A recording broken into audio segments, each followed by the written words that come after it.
وعلى أهل بيته الطيبين الطاهرين أما بعد السلام عليكم ورحمة الله وبركاته.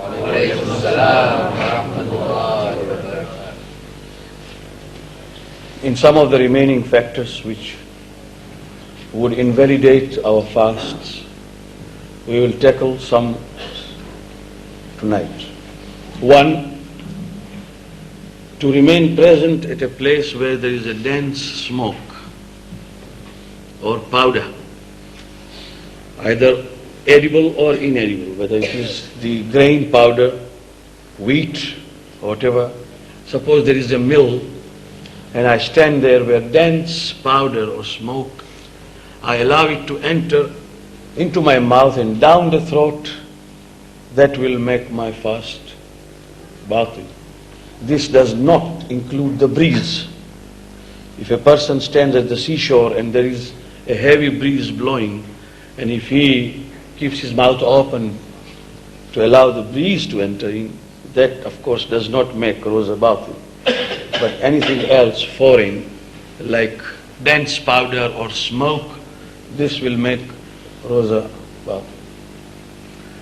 The second thing is that in Sharia, when we want to explain things, of course we have to be very candid and frank, because otherwise so many masail remain unknown.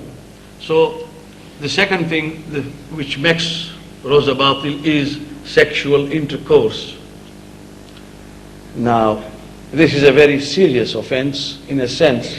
When you are fasting, if anybody deliberately does this, then of course he not only gives qada, but he also gives kafara. And the final thing in the same category is the habit of masturbation or self-abuse. May Allah save our youths from this. In spite of all the assurances from the doctors that these are harmless practices, Shariat considers this as haram and harmful. And whoever conducts this, his roza is batil. The final thing is to travel. But before we consider traveling, we must understand as to who is a traveler in the eyes of a Sharia, our Sharia. A traveler is one who first makes a niyyah that he is traveling tomorrow. If there is a journey which is not premeditated, that means suddenly in the morning I am confronted with a situation where I have to travel, that traveling will not be considered for fasting. Ayatollah al-Khui's fatwa is that it must be nawiyan lis-safar. He must have a niyyah of safar a night before or earlier, that on particular day he will travel. Early in the morning any particular thing happens and I am traveling all of a sudden, that traveling is not a traveling for Ramadan. So it must be that premeditated. Secondly, the minimum distance which is covered must be 8 farsakh. And according to Ayatollah al-Khuy, a farsakh is equal to 3 miles. So it is 24 miles, either one way or a return journey. That means if going and returning covers 24 miles, or only going covers 24 miles, then of course you are a traveler. And that also after having crossed what is called Hadd of Tarakhus. Hadd Tarakhus means going out of the limit of your city. In the eyes of Ayatollah al-Khuy, a big city does not differ from a small village or town. If a city covers an expanse of 50, 80, 100, 200 miles, like big cities and large cities like London, Karachi, Bombay and Tehran and others, New York for example, Ayatollah al-Khuy considers traveling within that city as not traveling. That means you might be traveling from this part to the end of London, which might cover more than 24 miles. You are within the city and therefore you are not traveling. You are traveling when you come out of the boundary of the city. From then on, you become a traveler. Now, I have already decided to travel tomorrow, say, to Birmingham. That does not mean that early in the morning I take my breakfast, because I am traveling. No.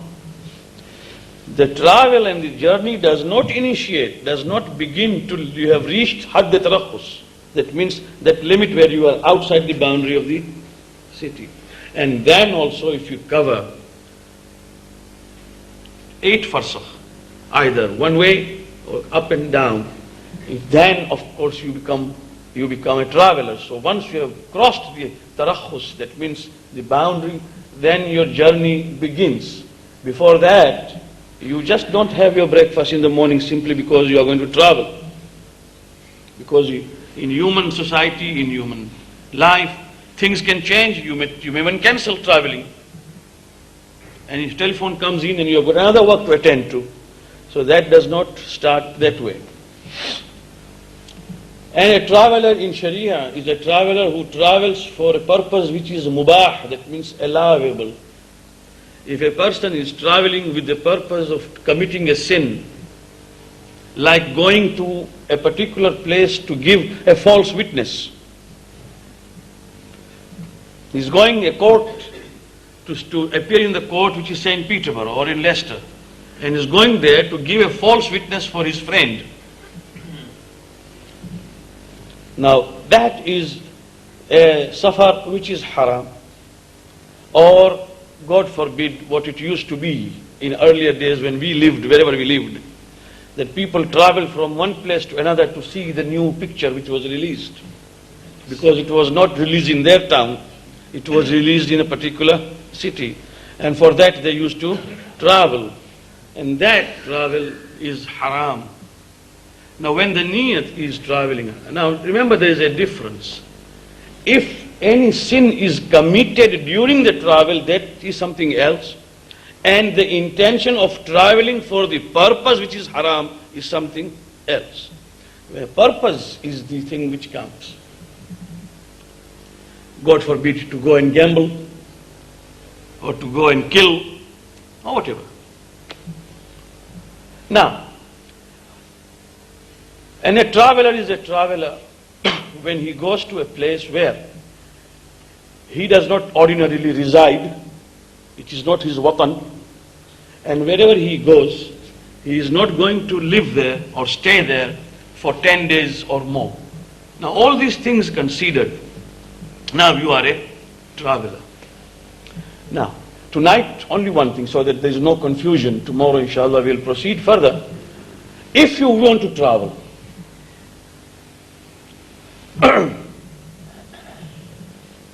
if you are a crew, member of crew, plane or ship, or a conductor, or a driver, your job is to travel, then you are not a traveler for the sake of Ramadan. That means you will fast.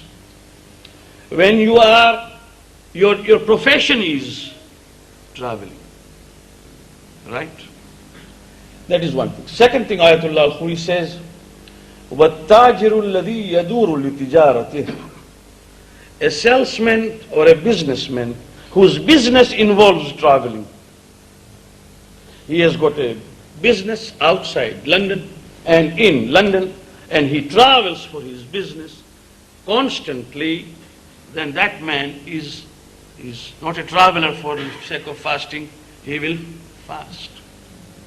But of course, if a member of the crew, say a conductor or a driver, goes for Hajj, now he has traveled not for the sake of performing his profession. He has traveled for something else. Then of course, the law will apply of a musafir. But if he travels in his profession, for his profession, then he is not a musafir. Now all these things considered, if you wish to travel, and if you can have a choice, travel after Dhuhr. Travel after Dhuhr. To travel after Dhuhr will not invalidate the fast.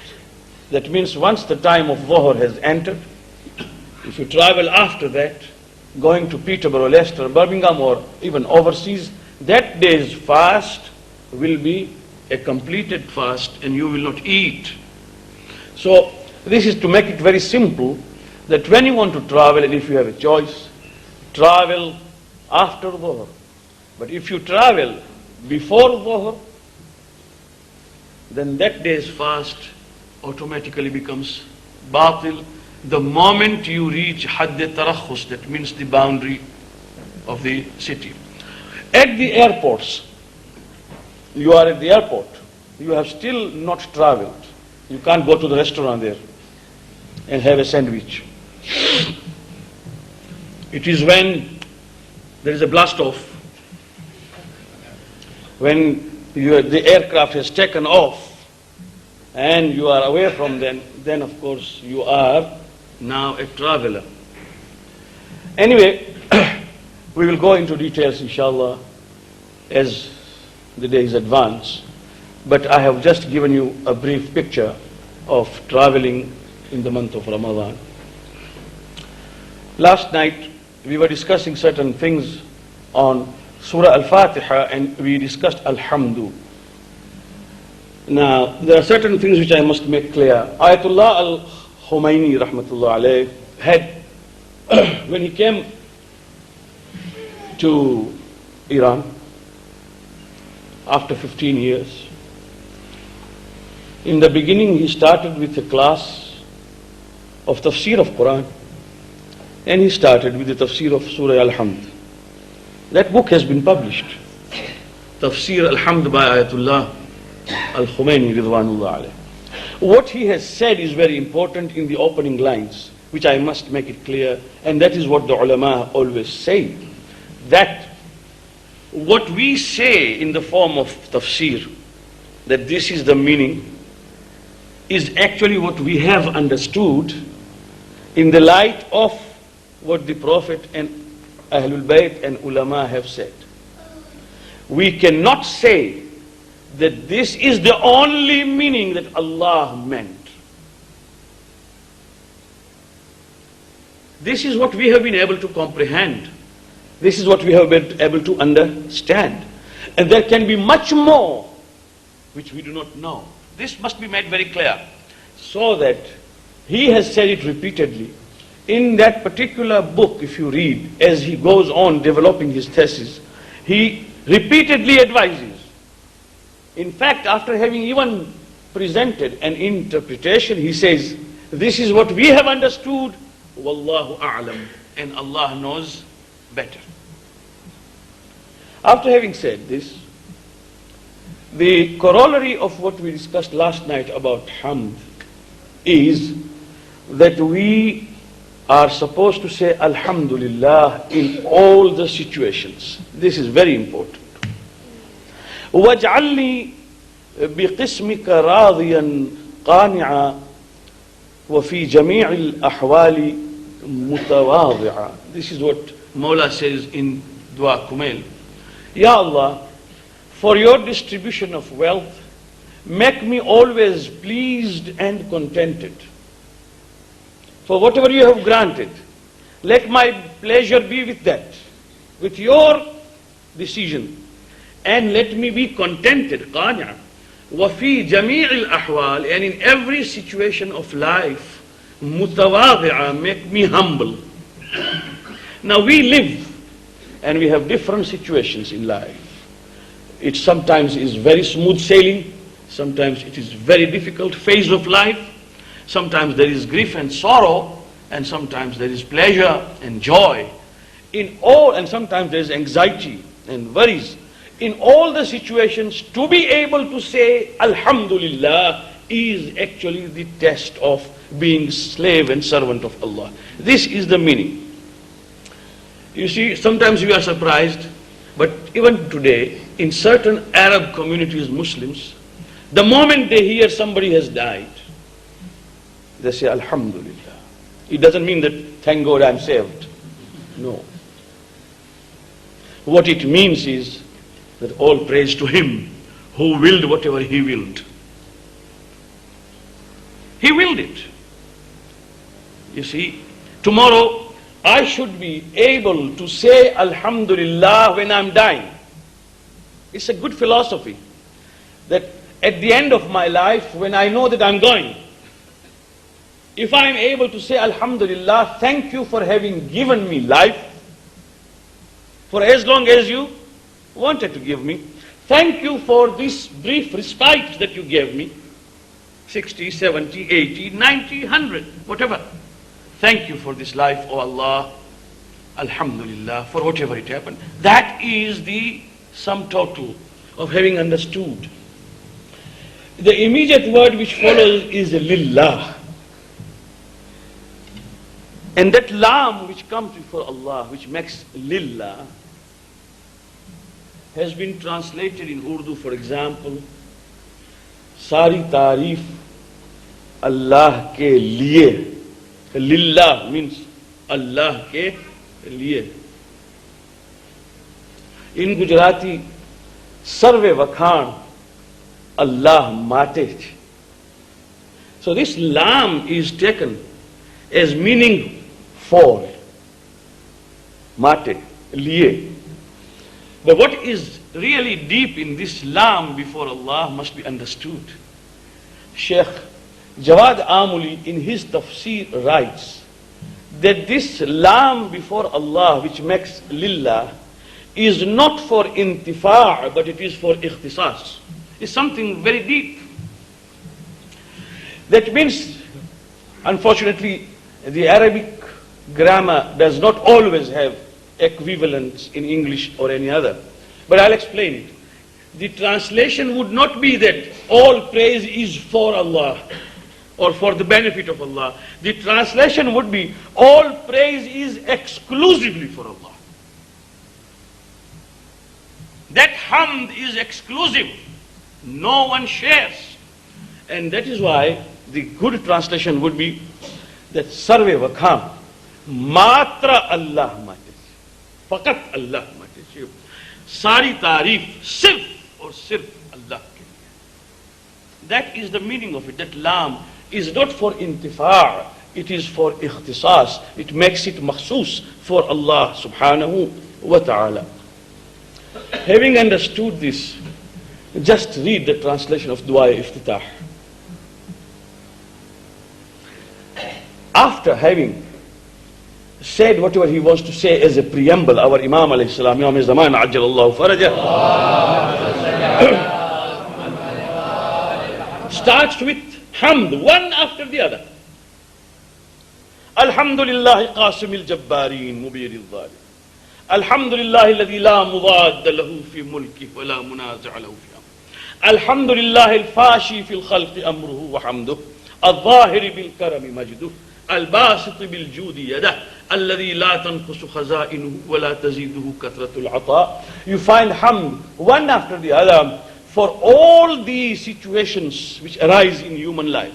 Just ponder over the translation and you will find on how many occasions the answer to every situation is Alhamdulillah. But the beauty of this particular ayah is that after having said Lillah, as I said earlier, Allah is the word which encompasses, overwhelms all the qualities and attributes of Allah. Still He uses the word Rabb. In 1964, when I was in Pakistan for Muharram, I had the privilege of attending the majalis by marhum Maulana Mustafa Jawhar, Muhammad Mustafa Jawhar, Rahmatullah alayh. And I remember on the third night, he started with the Tafsir of Rabb, and it ended on the night of Ashura, and it was not completed. I don't have that ilm or even that capability of going into that detail. I will give you only what the ulama have written in brief, because there are so many nights to come, and after finishing Surah al-Fatihah, we will start Tafsir of another surah. But what is the meaning of Rabb, and why was it necessary after having said Alhamdulillah? Now you know, to make it very easy for you to comprehend and for all of us, this word Rabb we use also in Gujarati and Urdu when we call some elderly person murabbi. Murabbi is one. My father is my murabbi, my mother is my murabbi, because they have actually brought me up, reared me up, tarbiyat they have given me, and that is why we call them murabbi. And any elderly person, when we respect him, we say murabbi because he is in place of my father, in place of our parents. So we respect them, say murabbi. Murabbi means I am your son, I have been brought up by you.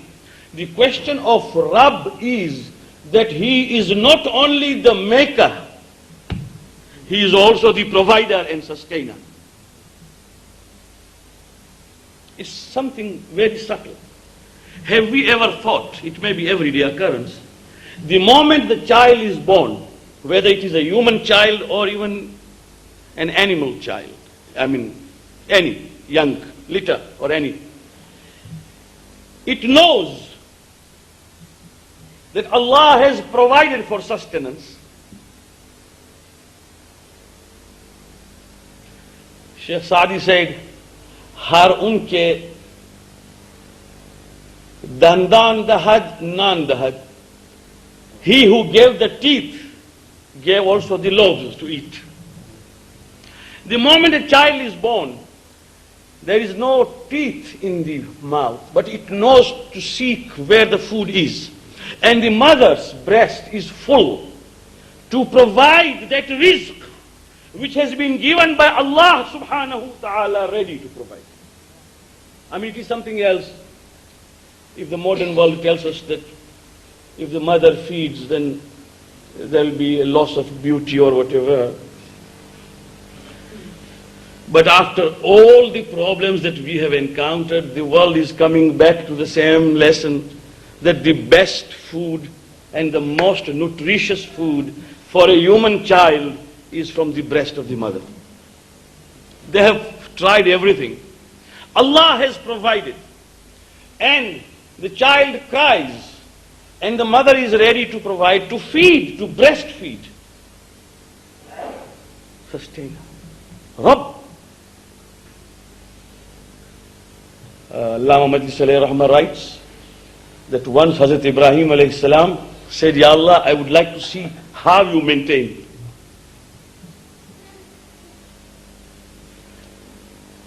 فَكَشَفْنَا عَنْهُ غِطَاءَهُ. So we lifted the veil. Let him see. What did he see? Just as he went out of the place where he lived, he saw things which he never imagined. He saw the private lives of the people. He saw people committing sins. He saw people drinking behind the doors. He saw the people committing adultery and fornication. He saw for a while. And immediately he said, Ya Allah, these people are sinful people. They are heedless people. Send down your adhab upon them so that they may perish. The answer came, Ibrahim, enough is enough. The veil is being drawn again. I am Rabb, you are not Rabb. I am the provider, you are not the provider. I am the sustainer, you are not the sustainer. You have seen what happens for a fraction of time. I see it forever. But I am a Rabb, and a Rabb provides. And after provision, we also make provision for hidayah, so that that very sinful man someday will come back on the right path. I am Rabb. Don't ask for their destruction. It is my decision and not yours. Then Majlisi writes that Ibrahim alayhi salam was a very hospitable man, and he seldom ate without a guest at home. In fact, sometimes he used to come out of the house and go and hunt for a guest, any stranger. And this is, of course, sunnah of Rasulullah sallallahu alayhi wa sallam. When you see a guest, a new face, ask him, Baba, where are you coming from? What is your name? And can I be of any assistance? Quite contrary to what we do.